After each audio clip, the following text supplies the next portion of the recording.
Good afternoon, everyone. My name's Craig Sharples. I'm Head of Strategic Development and currently I'm leading the development of the Trust strategy, as Sarah and John have mentioned, supported by members of my team. Just to reflect on where we're at with our strategy, on the development of our strategy, what the next steps are, and more importantly, how staff and patients can get involved in the development of this. Our current strategy is due for renewal. It's due to be renewed earlier this year, and we started quite a big piece of work mid-late last year to refresh and to start engaging with people to refresh our strategy. But the second wave of COVID hit around that time, so it was only right and proper that work was paused. We did do some engagement across the organisation with staff networks, but that wasn't extensive. It did give us some really good rich data there, some good rich feedback.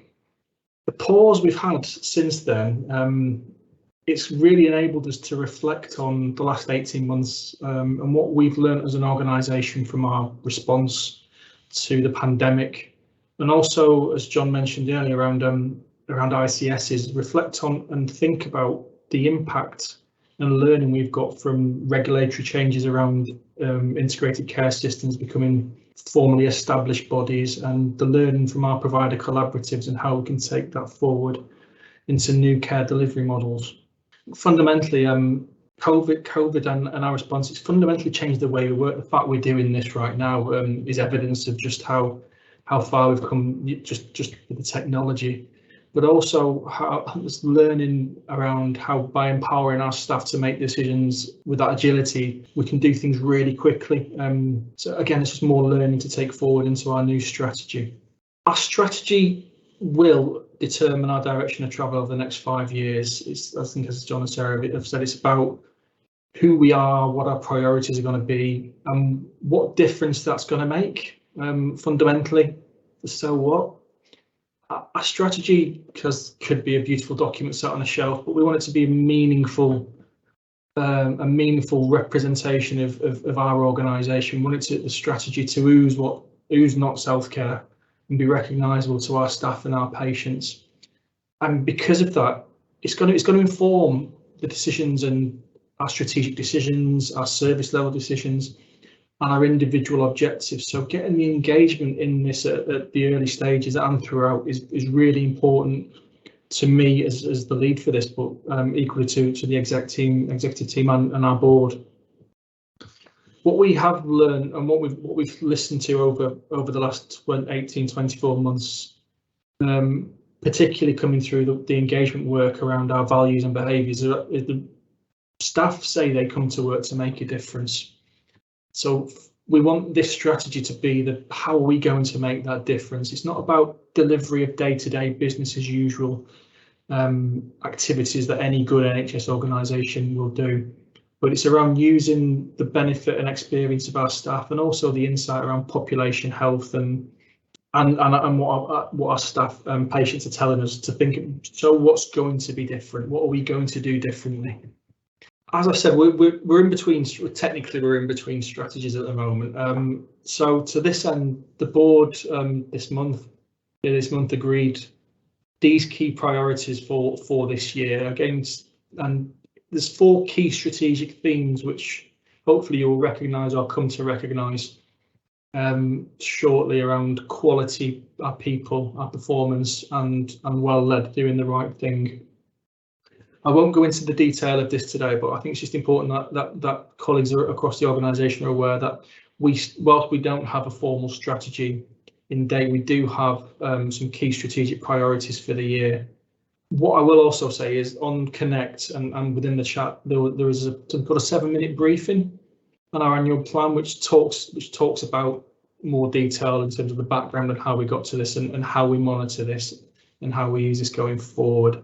So I've talked a bit about where we are. Now it's the next steps. What are we going to do next? So I'm working with Ellie Lewis and my team is doing an awful lot of work on this, around developing our case for change, working with our senior leadership team to develop the evidence base for our new strategy. So it's looking at all the information available to us from feedback from staff, service users, and also the insight that's available to us from our stakeholders, from this joint strategic needs assessment around population health analysis, demand predictions, workforce assumptions, financial plans, and going back to the ICS and provider collaboratives. It's taking all of this and putting it in a big old sausage machine and turning it through to develop some real key insights around what are the drivers for change for the services we provide and the people who receive them.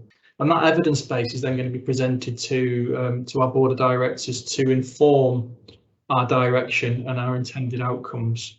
To support that, we have got, as I say, a big piece of work around the evidence base, but there's also some draft objectives which are built on what was engaged on last year, but to provide a bit of a framework for us to start engaging with people around thoughts and vision around what does this mean for me, what does this mean for my team, what does it mean for my organisation and the patients. So I'm going to do a really quick whistle-stop tour through what these 4 objectives look like, partly because of time, but partly because I don't want to steal the thunder of the engagement exercise we're about to embark on.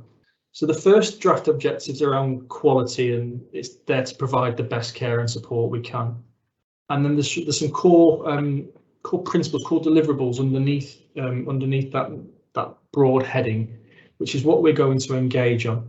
I'm going to look at each of those and think about what does competent, or what does it look like today? What does it look like good? What does best look like? And start to develop a good outcome framework around these, driven by the evidence and the intelligence available to us. So we can measure that impact, we can measure that so what. So as I say, we've got one around quality, providing the best care and support. Hopefully you recognise some of these themes. Our people, making our trust a diverse, inclusive and great place to work. Thinking about culture, values, retaining high quality, high calibre staff, looking after our people. Again, I don't think there's anything more to add there, because we'll be doing quite a lot of work on this going forward. Next slide, please. Our performance, maximising our potential and delivering best value. Thinking about sustainability, thinking about environmental impact, thinking about our role, using digital within the organisation and broader. And then the final objective is around well-led.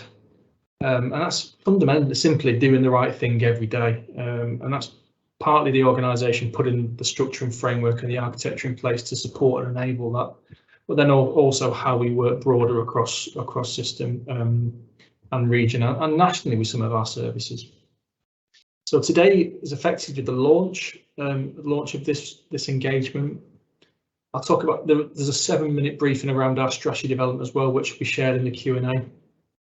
But there will be lots of engagement opportunities coming up over the next couple of months, today being the start, but also we'll be doing workshops around each of our objectives. We'll be meeting with staff networks across the trust. We'll be looking to hold focus groups with patients and service users. We're going to try and wheel me out and Sarah and Ellie as far and wide as we can to attend team meetings and see as many people as we can to get views.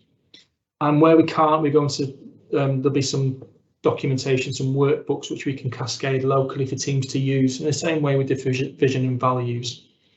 So in summary, what are the take-home messages from this launch, based from this introduction? We've got some key priorities for this year agreed. We've got 4 key draft objectives that we've developed, and we're about to launch a big engagement exercise on those draft objectives, and there'll be plenty of opportunity for all staff to get involved. So that's me and strategy for now. I'm sure you'll be hearing and seeing more of me over the forthcoming months. Thank you.